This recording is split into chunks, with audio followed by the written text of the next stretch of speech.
hizi midomo zetu haziwezi ongea. Simeona hii maneno? Simesikia maneno sijui ya Shakahola.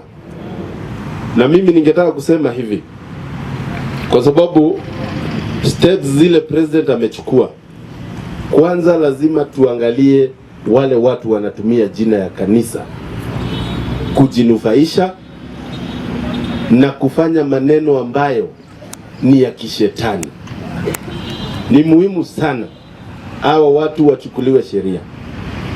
Na nimefurahia kuona inquiry ile president ametengeneza ili tuweze kujua kiundani exactly ile kitu ilikuwa inafanyika.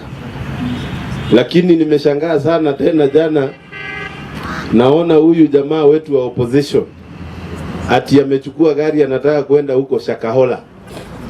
Alafu hapo anasema ati president afai kuangalia inquiry ya kuangalia hii maneno ya kanisa. Na ni mmoja wa wale watu walikuwa wanasema kanisa zitolewe katika nchi yetu. Ukweli ama uongo? Na mimi nasemanga hivi, kama unataka kuongoza nchi, kwanza heshimu wale watu wako kwa hizo viti.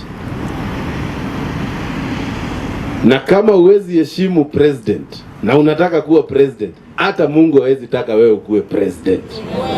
Ni kweli ama ni uongo? I know His Excellency the President anatuongoza kwa njia ya kanisa. Hakuna president mwingine tumeona ameshikilia kanisa kuliko His Excellency the President Dr. William Ruto. Mpigieni makofi. And the fact of the matter is, what he cannot allow is the name of the church to be messed up kwa sababu ya watu kidogo ambao wanaweza taka kuharibu hiyo jina. We are hopeful that the inquiry that is being taken will be able to give us results and recommendations that can be followed. Mimi nimeona watu wamekuwa wadosi sana, lakini wanatumia ile kukuambia usiende hospitali utapona, wanakuambia usiende shule.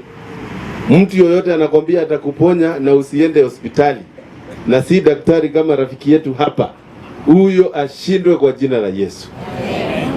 Ama ni aje?